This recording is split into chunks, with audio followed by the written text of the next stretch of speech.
On la prépare comme on va dire un match un peu bonus où on aura une vraie posture de petite équipe. Donc c'est des matchs qui sont faciles à préparer. Maintenant, on n'a pas changé nos habitudes. Voilà, on avait préparé Toulouse de la même façon, à savoir garder un peu nos rituels sur les dernières séances avant le match. Et on a fait surtout un petit tour des pépins physiques qu'on a pu avoir contre Clermont et essayer de digérer cette déception qui était un match prioritaire. Demain, ça sera un joli match à jouer, mais c'est pas on va dire pas le match prioritaire par rapport à notre situation sur la semaine. Maintenant, vu l'affiche qu'on a au menu, on se doit de bien la jouer, de se servir aussi de l'apport du public qui aura à Verchères pour essayer de fidéliser et qui viennent aussi nous aider quand on en aura besoin sur les prochains matchs de championnat à domicile. C'est quoi ces rituels?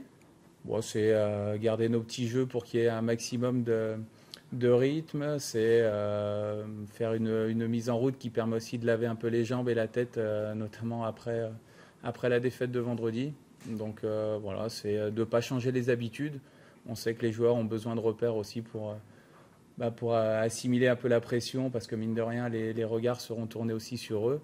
Mais encore une fois, c'est un match facile à jouer, puisque il n'y aura que du positif à tirer de ce match. Si, c'est un petit peu comme contre Toulouse, avec un calibre au-dessus. Si cette équipe vient en enlevant 20-25% de leur qualité et de motivation, il faudra essayer d'enfoncer la porte voilà, pour espérer sur le match, pour être solide. Et en même temps, ça nous permettra aussi de travailler, notamment un peu les erreurs défensives qu'on peut faire sur les matchs de championnat et qui nous coûtent des points. Est-ce que la magique Coupe de France peut opérer?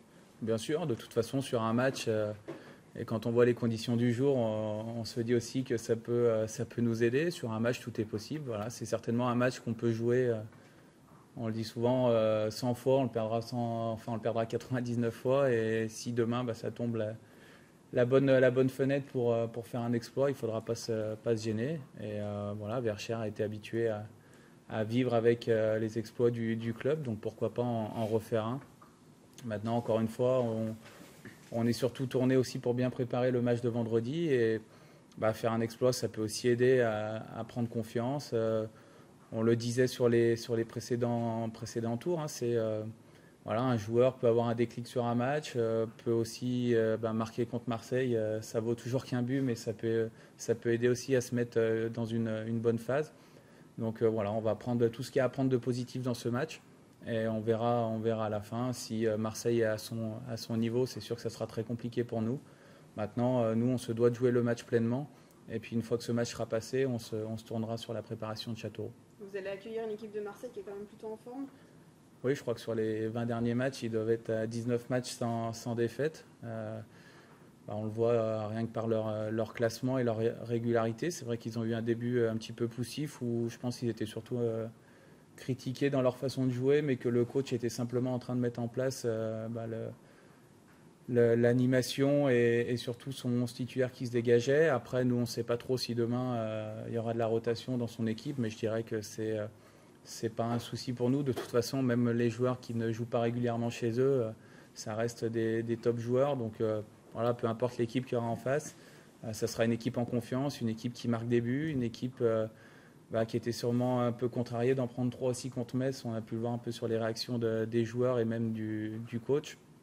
Donc forcément qu'ils vont prendre ce match avec sérieux, mais on le sait aussi sur ces matchs. Nous, on l'a vécu dans l'autre sens sur les premiers tours, quand on allait jouer dans des conditions difficiles contre des équipes qui n'avaient rien à perdre. C'est toujours plus facile de le préparer dans ce sens-là. Donc voilà, eux, si ils ne démarrent pas tout de suite, nous, il faudra qu'on soit solide, qu'on appuie, et pourquoi pas la première situation qu'on aura, puisqu'on sait qu'on en aura certainement très peu sur le match, mais voilà, les faire douter, les pousser dans leur retranchement, et surtout voilà, sortir de ce match grandi. Après, le résultat, il y aura magie ou pas magie, mais en tout cas, ça sera un bon moment à partager avec tout le monde et à profiter aussi, surtout dans les périodes de championnat dans lesquelles on est. Justement, 7000 spectateurs, ça peut aider? Bien sûr que ça peut aider. On a assez fait remonter par moment que le stade était un peu creux. Je dirais que depuis qu'il y a la nouvelle tribune, on sent que ça pousse un petit peu plus, que les conditions sont réunies aussi pour nous aider sur les matchs. Là, le fait que le stade soit bondé, forcément que ça va être un plus. Et Tout joueur, quel qu'il soit, je pense que ça ne peut pas ne le laisser insensible et le forcer du coup à faire plus d'efforts. Et j'espère que les gens seront surtout bleus et pas bleu ciel. Voilà, mais j'en doute pas que, vu la mobilisation qu'il y a eu pour la vente des billets, que les gens soient derrière nous et nous aident à pousser tout de suite et à résister. Et pourquoi pas à croire dans ce match et dans l'exploit. Est-ce que Marseille, c'est pas une des équipes les plus solides et les plus équilibrées? J'ai l'impression qu'elle est forte dans toutes ses lignes, à défaut d'être peut-être pas aussi flamboyante que Paris ou Lyon, mais c'est quand même du coup. Ouais, je pense que dans la régularité, c'est peut-être mieux que Lyon. C'est peut-être lié aussi avec avoir un effectif plus équilibré en termes de maturité, même en termes de jeunes. C'est vrai que sur ce qu'on peut voir sur leur match, ça dégage un vrai équilibre. Je pense aussi que ça colle avec la patte de l'entraîneur. C'est vrai que toutes les équipes qu'il a eues en France ou à l'étranger, elles ont souvent eu ce profil-là aussi. Donc on sent qu'il y a un vrai travail de fond. Ouais, je pense que c'est une des équipes les plus dures à manier, bien sûr, avec le PSG, mais qui est hors catégorie.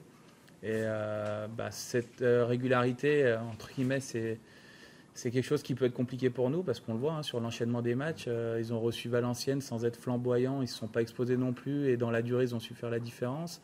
À Épinal, je dirais que c'est pareil, dans des conditions compliquées, et ils ont su maîtriser le match. Donc voilà, après, il faudra être très appliqué sur des coups de pied arrêtés. On sait que c'est des situations où ça peut se niveler un petit peu. Et après, d'essayer un maximum de contrôler leur qualité parce que c'est très régulier collectivement. Mais en plus, ça a des grosses individualités. Donc je ne sais pas si les joueurs en forme du moment seront alignés ou s'il va les faire souffler par rapport à l'enchaînement des matchs qu'il aura sur les prochaines semaines. Mais quoi qu'il arrive, il y a des grosses qualités individuelles et en plus, on sent qu'ils les mettent au service de l'animation collective. Donc c'est une équipe qui est dure à contrôler. Maintenant, on va jouer avec nos forces. Quoi qu'il arrive, si on perd, tout le monde trouvera ça normal. Encore plus suite au match de vendredi où on a manqué quand même un petit peu de jus offensivement. Et même si on aurait pu sortir sur un match nul, on retrouve ces petites erreurs défensives. Et là, on sait que même une mini-erreur défensive, ça se transformera en but. Donc, on veut surtout vivre le match pleinement et puis après se tourner sur le championnat. Et puis si on passe, on se tournera dans 15 jours sur un autre match de coupe. On parlait de la gestion de l'effectif de l'OM, mais qu'en sera-t-il de la vôtre, justement? La nôtre, on ne change pas la logique qu'on a depuis la reprise. Il va falloir gérer deux suspendus déjà. Donc déjà sur ces postes-là, il y aura forcément une rotation. Après sur les autres, l'idée c'est de travailler dans la continuité. Donc il n'y aura pas de grand chamboulement sur les 11 qui démarreront. Après on verra si au cours du match, en fonction des événements, s'il faut en préserver certains. Mais l'idée c'est d'afficher on va dire l'équipe en forme du moment et surtout se servir de ce match pour continuer à travailler les automatismes, notamment avec les nouveaux. Donc c'est un vrai temps qui nous est offert pour bosser face à du très lourd et en même temps pour prendre des automatismes sans trop se risquer parce que le résultat on verra à la fin, mais ça ne sera pas la priorité. L'idée c'est de continuer à bosser pour le championnat et préparer ce match de vendredi à Châteauroux aussi.